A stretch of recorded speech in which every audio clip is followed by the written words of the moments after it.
అందరికీ నమస్కారం. 29వ తారీఖు డిసెంబర్ నుంచి 4వ తారీఖు జనవరి 2025 వరకు మేషరాశి నుంచి మీనరాశి వరకు వార ఫలాలు ఈ రోజు మనం తెలుసుకుందాం. కొత్త సంవత్సరంలోకి మనమందరం అడుగు పెడుతున్నాం. 2028 చాలా అదృష్టకరమైనటువంటి ఒక సంవత్సరంగా ఈ సంవత్సరాన్ని తప్పకుండా చెప్పాలి. 2028 సంఖ్యాపరంగా అంటే యాక్చువల్గా ఏంటంటే మన తెలుగు సాంప్రదాయం ప్రకారంగా, హిందూ సాంప్రదాయం ప్రకారంగా మనము శ్రీ క్రోధీనామ సంవత్సరంలో ఉన్నాము. మన సంవత్సరాలన్నీ వేరు. 60 సంవత్సరాల పేర్లు ఉంటాయండి. ఇవి రిపీట్గా వస్తుంటాయి అన్నమాట. ఇదంతా ఒక అద్భుతమైనటువంటి ఖగోళ శాస్త్రానికి సంబంధించినటువంటి మాసాలు, తిథులు, వారాలు వీటన్నిటికి కూడా ఆకాశంలో మనకు నిదర్శన కనబడుతూ ఉంటుందన్నమాట. ఈరోజు అమావాస్య ఉంది అంటే ఇక చంద్రుడు కనబడడు. ఈరోజు పౌర్ణమి అంటే పెద్ద చంద్రుడు కనిపిస్తాడు. ఇలాగా మనకు తిథులన్నీ కూడా అద్భుతంగా ఖగోళ శాస్త్రాన్ని బట్టి మనం చేసుకుని జ్యోతిష శాస్త్రాన్ని చెప్తున్నాం. ఇంగ్లీష్ వాడికి తలా తోక ఏమీ ఉండదు, అర్థం పర్థం ఏమి ఉండదు. వాడేదో జనవరి, ఫిబ్రవరి, మార్చ్ అని పెట్టేసుకున్నాడు. అయినా కూడా ప్రపంచమంతా కూడా ఎటుపోతే మనం అటుపోవడమే కరెక్ట్ కదండి. మనకి ఎంత పాండిత్యం ఉన్నా, ఎంత చాలామంది పాపం పండితులు నేను చూస్తుంటానండి ఎన్నో యూట్యూబ్ ఛానల్లో ఊరికి అరుస్తూ ఉంటారు. మన పద్ధతి కాదు, మనము ఇదైతే ఇంకా ఎక్కువ వీళ్ళు హిందువులో కొందరు మరీ కష్టమైనటువంటి వర్గం వాళ్ళు కొత్త సంవత్సరం చేసుకోకూడదు, ఆ రోజు మనం ఎటువంటి హ్యాపీ న్యూ ఇయర్ చెప్పకూడదు అని నిబంధనలు పెట్టుకుని చాలా ఇబ్బంది పెడుతుంటారు అందరినీ. అలాంతా ఏమీ ఉండదు. ప్రపంచం ఎటుపోతే మనం అటుపోవడమే కరెక్ట్ అన్నమాట. సో ప్రపంచంలో క్రైస్తవులు కానివ్వండి, మిగతా అన్ని దేశాల వాళ్ళు కూడా ఈ యొక్క న్యూ ఇయర్ అనేది ఎలాగైతే ఫాలో అవుతున్నారో జస్ట్ ప్రపంచం పోతే మనం కూడా హలో అని హ్యాపీ న్యూ ఇయర్ జనవరి 1వ తారీఖు 2025 అని చెప్తాము. అందరికీ ఒక క్యూరియాసిటీ, 2025 నాకు ఎలా ఉంటుంది అంటే ఆల్రెడీ క్రోధీనామ సంవత్సరం ఉగాది పండగ రోజు చెప్పాను. వచ్చే ఉగాది వరకు, ఏప్రిల్ వరకు మనకి ఎటువంటి అవసరం లేదు. కానీ జనాలకు ఉన్న క్యూరియాసిటీని బట్టి ఈ 2025 చాలా అద్భుతంగా ఉంటుంది. సంఖ్యాపరంగా 2525 అంటే 7 సంఖ్య చాలా శుభప్రదమైనది. అలాగే గతంలో 24 అశుభమైనది. 6 నెంబర్ అనమాట. ఒకటే గొడవలు, ఇబ్బందులు, శత్రువులు, దాడులు, కొట్లాటలు, యుద్ధాలు అన్నీ విన్నాం. కానీ 2025లో 25 సంఖ్యకి ప్రత్యేకత ఏంటంటే శుభం, సంతోషం, అందరూ కూడా ప్రేమతో చక్కటి జీవితాలు గడుపుతారని చెప్పాలి. అలాగే 2025 అంటే ఇక్కడ 9 వస్తుంది. అది కూడా అత్యంత శుభప్రదమైనటువంటి నెంబర్ అన్నమాట. కాబట్టి 2025కి మీ అందరికీ స్వాగతం చెబుతూ 2025 యొక్క మేషరాశి నుంచి అన్నీ చెబుతూ వస్తున్నానండి. తప్పకుండా మీరందరూ ఫాలో చేయండి. ముఖ్యంగా ఈ వారంలో జరిగే విచిత్రం ఏమిటంటే శుక్రుడు అంటే ఎవరండి? వీనస్ అంటే ఎంత ఇంపార్టెంట్ గ్రహం అంటే 9 గ్రహాలలో సుఖ సంతోషము ప్రతి మనిషికి అద్భుతమైనటువంటి అన్ని నీట్గా స్మార్ట్గా ఉండాలి. 5 స్టార్ లెవెల్లో జీవితాలు ఉండాలి. మంచి భోజనము, మంచి నిద్ర, మంచి జీవిత భాగస్వామి, మంచి కుటుంబము, ఇవన్నీ కూడా చాలా గొప్పగా సమాజంలో పైకి రావాలని అనుకుంటాం కదండి. దీనికంటే కారణం శుక్రుడు అన్నమాట. శుక్రుడు లేని చోట ఎవరున్నా గురువు కానీ, సూర్యుడు కానీ, కుజుడు కానీ ఇవన్నీ ఎందుకు అసలు వాళ్ళ ముందు పనికి రావాలన్నమాట.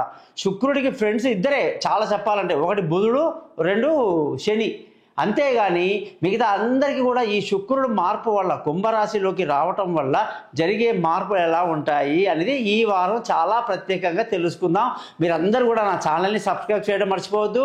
అలాగే నా యొక్క ఛానల్ని మీరు మీ ఫ్రెండ్స్కి, బంధువులకి తెలియజేయండి. మీ జాతకాలు తెలుసుకోవడానికి కోసం మీ date of birth, time of birth, place of బర్త్ని నాకు పంపించండి. మీ జాతకాలు రెడీ చేసి మీతో 15 నిమిషాలు మాట్లాడి 50 పేజీల జాతకాన్ని మీకు మెయిల్ పంపిస్తాను, పీడిఎఫ్ చేసి. పరిహారాలు కూడా సింపుల్గా చెప్తాను. కాబట్టి thesimpleastrologer.comని మీరందరూ ప్రోత్సహిస్తారని ఆశిస్తూ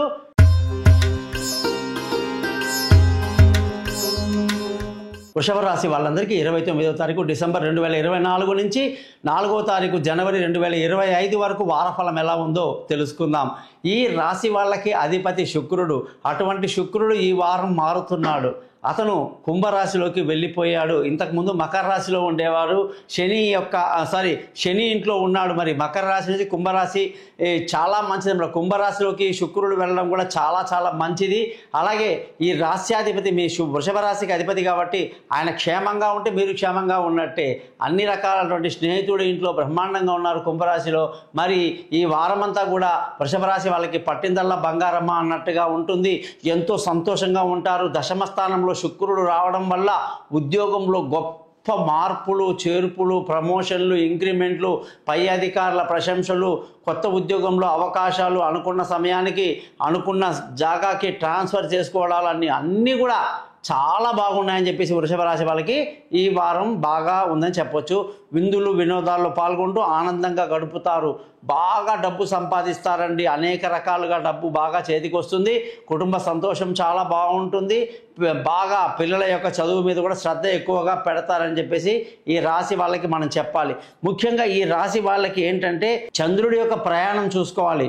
ఈ సోమవారం వచ్చేసి సప్తమంలో ఉన్న చంద్రుడు కాస్త మంగళ బుధవారాలు అష్టమంలోకి వెళ్ళి కాస్త ఇబ్బంది పెట్టేస్తాడు.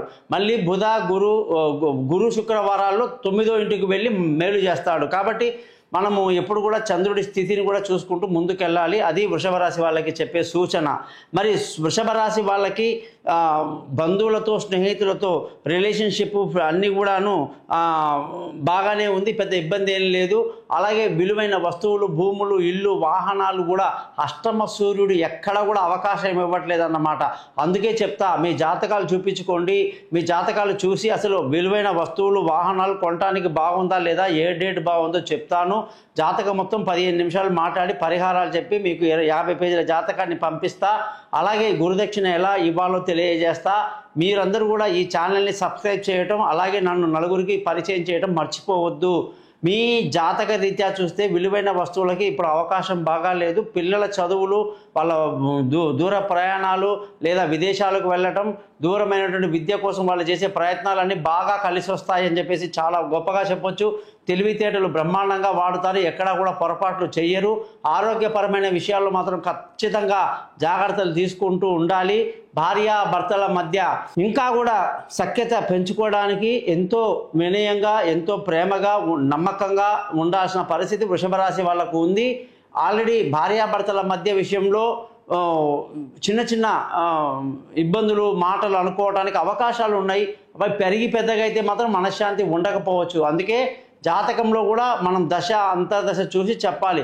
ఇప్పుడైతే కొద్దిగా సుమారుగా ఉంది భార్యాభర్తల విషయంలో. అంటే పెళ్లి కాని వాళ్ళకు ఇప్పుడే పెళ్లి కుదరకపోవచ్చు, దూరంగా ఉన్న వాళ్ళు ఇప్పుడే కలుసుకోకపోవచ్చు, ప్రేమికులకు అంత అనుకూలంగా లేకపోవచ్చు, అలా ఉందన్నమాట. అందుకే పార్ట్నర్షిప్లో అంత కొంచెం సుమారుగా ఉంటుందన్నమాట.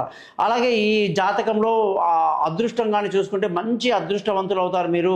ఈ వారమంతా తండ్రి పెద్దలు ఆశీస్సులు పెద్దల యొక్క అన్ని సపోర్ట్ మీకు బాగా లభిస్తుంది. దానివల్ల మీరు చాలా సంతోషంగా ఆనందంగా గడుపుతారు. ఆ అదృష్టం బాగుండడం వల్ల ధర్మ మార్గాన్ని కూడా ఎంచుకొని బ్రహ్మాండంగా వెళ్తారన్నమాట. ఉద్యోగం విషయానికి వస్తే బ్రహ్మాండమైన ఉద్యోగంలో ప్రమోషన్లు ఇంక్రిమెంట్లు పై అధికారుల ప్రశంసలతో ఈ వారం అంతా కూడా చాలా బాగుంది. శని బాగా కోఆపరేట్ చేస్తున్నాడు. వ్యాపారానికి కూడా చాలా అనుకూలమైనటువంటి వాతావరణం ఈ వారం కనిపిస్తూ ఉంది. ఖర్చుల విషయానికి వస్తే చాలా తక్కువ ఖర్చులు అవుతాయని చెప్పేసి, ఖర్చులు అంటే చికాకు ఇప్పుడు వద్దురా దేవుడా ఖర్చు పెట్టను అనేటువంటి పరిస్థితి వృషభ రాశి వాళ్ళకి కనిపిస్తుంది. మీరందరూ కూడా ఓపెల్ అనే రాయిని చూపుడు వేలికి ధరించండి. 3 క్యారెట్ల బరువు సిల్వర్ మేకింగ్ ఛార్జీ 20,000 జపాలతో మన దగ్గర దొరుకుతాయి. అలాగే మీ జాతకాలు తెలుసుకోండి. ఈ ఛానల్ని సబ్స్క్రైబ్ చేయడం మాత్రం మర్చిపోవద్దు. మీ గోపాల్ అయ్యంగార్. నమస్కారం.